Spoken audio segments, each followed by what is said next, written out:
Some of you guys have heard about the locust plagues of East Africa. These bugs have infested farmland and destroyed crops. Farmers are calling on the international community to help prevent a food crisis. And this is actually a very, very big deal. Excuse me, Maverick. Shh. He hears the word locust, it's our rooster, and he thinks I'm hungry, right? First of all, there are hundreds of billions. I mean, there are billions. The United Nations says the region needs around $76 million to combat the crisis. Officials warn the locust outbreak will spread across the entire continent of Africa. And this is a very serious problem. You've read some reports saying that the locusts are eating enough food to feed a couple thousand people. That's in a few hours. We're actually talking about in a 24-hour period, these swarms are eating enough food to feed 35,000 people, and the swarms are expected to grow by 500-fold between now and June. So this is something that we all need to be paying attention to, because this is going to cause a food shortage in Africa, but that food shortage is going to continue to spill over in what I would consider an already delicate environment for crops. I think the coronavirus has really kind of buried this story, and along with some other things, but this is a very, very big story. It's getting bigger. The only way that they're going to be able to get this under control is by expensing a lot of pesticides that are going to cause a lot of problems. I think that this is going to be an issue that we're not done seeing the end of anytime soon. So basically, these locusts are grasshoppers. They're a type of grasshopper that live in the desert. They're desert grasshoppers, and they basically put their eggs into moist soil for the baby grasshoppers to be born, and then they immediately need vegetation. What happened is back in 2018, we saw a lot of rain in May in the southern desert of Oman, very remote part of our planet. Nobody knew what was going on. And then we saw a lot of rain again in October. So in that May rain, what we had was a perfect breeding and reproduction environment for the desert grasshopper. And each generation grows by 20 to 40 times actually. And so in October you had a lot of heavy rains again, and these heavy rains are creating the ability for vegetation growth out in the desert, as well as that damp soil that they like to lay their eggs in, and they basically become a larger and larger swarm. After the October rains of 2018, the swarm grew and moved. They start to move. They can move in swarms up to 90 miles a day. I'm going to get a little bit more about this grasshopper because it's a very fascinating grasshopper. But they can move by 90 miles a day. And then they moved into Iran and Yemen. And normally Yemen would battle this problem, but because Yemen has been stuck in basically a war zone for the past couple years, Yemen wasn't able to expense the resources to battle this grasshopper problem, this locust problem when it came up. Yemen has always had a good first line of defense, and you can look at this situation and see where it started to spiral out of control. Because then again in 2019, what did we have? A lot of rain. We're in a period of grand solar minimum, which typically coincides with a lot of regional downpours. And so these locust swarms are swarming to these different locations. They got hit with another downpour of rain, which gave them, again, the perfect breeding environment. And they've pretty much had that scenario. They crossed the Gulf and went into, East Africa, and they've just been, through Kenya, Somalia, all of these East African countries. I think there's something like somewhere between 20 and 30 countries that have now been in some way impacted by these swarms of locusts. So when this very, tannish looking grasshopper out in the desert is able to reproduce like this and is able to thrive and becomes a part of these swarms, it actually goes through a metamorphosis, kind of like a Dr. Jekyll and Mr. Hyde type scenario, or, think of the Incredible Hulk.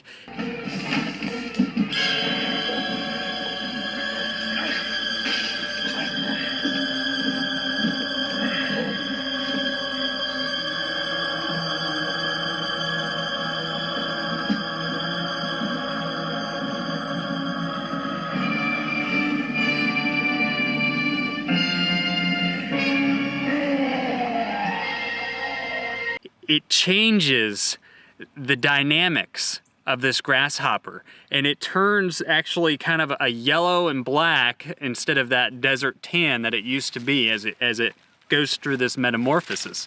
And again, you know, what happens to the Incredible Hulk when it gets really big and mean is his muscles grow. And so these grasshoppers have these growing muscles. They've got to eat more food. They're on a plant-based diet. They got to get that protein somehow, which means they need a lot of carbs. And grains are a great source to get those carbs and proteins. And so you're going to start to see these locusts swarming into these countries and going after the crops. The crops become the best thing for them to eat. Now that yellow and black color they turn actually means that they're toxic, and that's a warning sign to predators that that animal is toxic, because they are, as they go through that metamorphosis, they're actually driven to eat plant toxins. Those plant toxins change the biological makeup of the grasshopper. They become toxic to predators because their color change tells predators, I can't eat you anymore. And that just further enables the swarms to grow and become out of control. And this is going to continue until we hit a dry spell and they aren't able to reach, you know, areas of that dampness that they're able to recreate. And the fact that we grow so many crops probably makes it worse because it enables them even more. They're able to eat more. They're eating all the food we're growing for the 8 billion people on our planet. So they're able to eat more. They're able to reproduce more in a solar minimum environment, and they're able to just continue to expand and grow. And that's why between now, I mean, this is a problem that started in 2018. We didn't start hearing any news coverage of it really until the beginning of 2020. And that's because these swarms have gotten so big by the billions, hundreds of billions. I mean, if you look at the pictures of these things out in East Africa, this is huge. It's the biggest plague we've seen in several centuries, and they're just moving through the country after country, eating up crops. And countries are fighting this off with pesticides. There's no other way that they can successfully try and shut these swarms down other than pesticides, and they haven't necessarily been all that effective yet. And you have to realize that with those pesticides, they're also killing off other essential insects for our environment. And so it's not just, you know, a plague. It's not just affecting food supply. It's not just affecting the citizens of those countries. It is affecting the environment, and it has to be combated in order to create food. But there's got to be another way. I agree. But I don't know what that way is. So the reality is they're going to fight these things with pesticides, and even the pesticides haven't been that effective. These swarms are growing way too quickly. They're reproducing, and you got to remember, every time they go through a reproduction cycle, 40 times, 20 to 40 times the size they were before, which is why we're looking at a 500-fold increase in locusts between now and June. This is a big, big problem. They're already eating enough food in a 24-hour period to feed 35,000 people. If you do the math, I'm not even going to try and do that math on the top of my head, but I'll do the math down at the bottom of the screen. This is what it's going to look like in June, how much food they're going to eat. So these locusts aren't just eating crops that are in the fields, they're going after crops that are in storage facilities as well. And that's why I think, you know, at this point we've already started humanitarian efforts to try and bring food in. But if they're eating the food in storage, they're eating the food out in the fields, I mean, the reality is that there's a lot of food that's going to have to be brought into those countries in order to make up for these locust swarms. And that's going to put further pressure on crops and what we've had as far as crop yields over the course of 2019. It's definitely going to increase the demand for some of those crops through the humanitarian relief that our country and other countries are trying to bring to East Africa. I will say that when we talk about 2019 yields, in my last video I talked about how we just traveled the country. I was eating breakfast with a large grain producer in the Kansas Countryside Motel of Oakley, Kansas, which is right there on the border of Kansas and Colorado. And one of the things that he told me, he was traveling up from Texas back to Nebraska. We were traveling from Colorado back to North Carolina. But what he told me is that they have no clue what their 2019 yields are, and they won't know for months. So these USDA reports that say this is what we estimate the yields at, no. See, they had an issue, with getting crops off the fields. So corn was laying down. They definitely don't have the yields that they were expecting to have. And by the time they got their grains up and to the elevators, they basically have moved those grains into large bag containers that they'll get to later, and that's so that they can kind of move people through the elevator faster. They move the grains into bags, and then they go back and actually process them and figure out what the yields are and move them into storage. As long as those grains sit in bags, which they've been in there since the fall, for a lot of grain producers, they can mold, they can rot, all sorts of things can happen to those grains that could cause damage to the grains in the bags. So even then, when we still haven't even completely gone through the grains yet and processed them and put them into storage properly, those grains that are being stored in these giant bags, which are a temporary solution, could still go bad. So that's an important thing. Now, he felt like, there were enough grains in the world that we weren't running into a shortage anytime soon. And, as a large grain producer, he talked about how, farmers are able to farm more with technology than they ever have before. But the main gist of the conversation is that they don't know. The farmers don't know what their yields were for 2019. Large producers, these producers that have so many grains going up for market, that they haven't gotten their results back on their yields. So we still don't know where we ended up in 2019. Everything that we talk about with grains for 2019 is hypothetical. And that's kind of the storyline that I took away from that. And now we've got these plagues in Africa. There have been growing issues in the southern hemisphere this year that are causing some grain shortages. I know that Brazil has had a harder growing year than they did the year before. So we're starting to see a lot of these different types of scenarios have an impact. And I've read so many articles talking about the locusts being caused by global warming.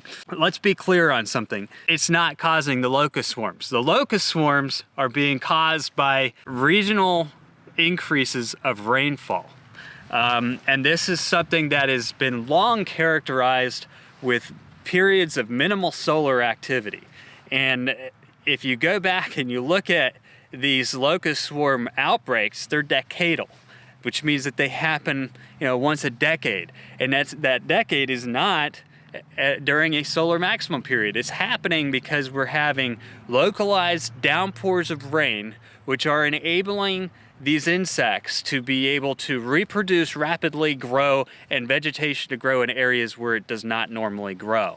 That is not a cause of anthropogenic global warming. That is an effect of going through a period of solar minimum activity. Now, we all know that 2020 is going to mark a year of the lowest solar activity we've seen in centuries. So this is something, 2019 was the ending of a previous solar cycle. It doesn't actually end until 2020, so the beginning of the next solar cycle is going to be very weak. This year, 2020, could possibly mark the year of the lowest solar activity we've seen in centuries. And so it doesn't surprise me that we're starting to see some of these plagues, some of these weather events and cycles that we're starting to see. When we talk about things like the coronavirus, and I'll do a separate video on this, but the coronavirus is a virus that, whether it started as a, weapon of some sorts, or whether it started as an experiment that went bad, it doesn't change the fact that during solar minimum periods, we have an influx, an increase of cosmic ray activity, which allows viruses and things to basically metamorphosize faster. And I think that has something to do with locusts as well, because remember, these bugs are going through changes in their body. They're going from, a small desert grasshopper state to the incredible Hulk grasshopper. That's what a locust is. And so these changes typically occur, metamorphosis typically occurs during periods of time where there is an increase in cosmic rays. And I think that, you know, as I did, and when I did my African swine flu video, African swine flu had been around for years, started in 2017 in Russia. But when we hit that peak, or when we started getting really deep into the solar cycle with very minimal activity, we started seeing an increase in cosmic rays. That's when we really saw these things take off. You know, with the locusts, if we want to do the best thing for the environment, unfortunately, it would mean to let them go and swarm until they hit a dry spell. When they hit a dry spell, they will eventually, you know, knock off. But until we get through this period in time where we are seeing an increase in localized rainfall, which could be several years, those locusts are probably going to continue to grow and swarm naturally. Now, if they're able to knock them off with pesticides, maybe it will be helpful to our food supply. I don't know. But right now, they're eating enough food in a day to feed 35,000 people. They're going to grow by 500-fold by June. That is a lot of food. That is probably, you know, worse than what we were expecting during the 2019 growing season. That's a lot of food that's going to have to go to Africa to feed those people. That's a lot of food that those bugs are eating. They eat their weight. So each grasshopper that has now turned into this incredible Hulk locust, they eat their weight in food every day. There's billions of them. So that is just, you know, that is something that we all should be paying attention to. I know the media is so focused on other things. They're focused on Pelosi tearing up a speech, which is very childish. But we need to start looking at some of these other things again, start paying attention to what's going on in the world. That is a food supply issue that can affect us here at home. And we all should be aware of and paying attention to. If those locust swarms continue to grow, which I'm sure they will, because there are a lot of rural areas in Africa where they're just going to be able to continue until the cycle dies, which again, I think is more of a climate cycle based, and it could take quite some time for that to happen. They're just going to be able to continue to grow and swarm and plague that area for quite some time. And that is a serious issue when it comes to global food supplies.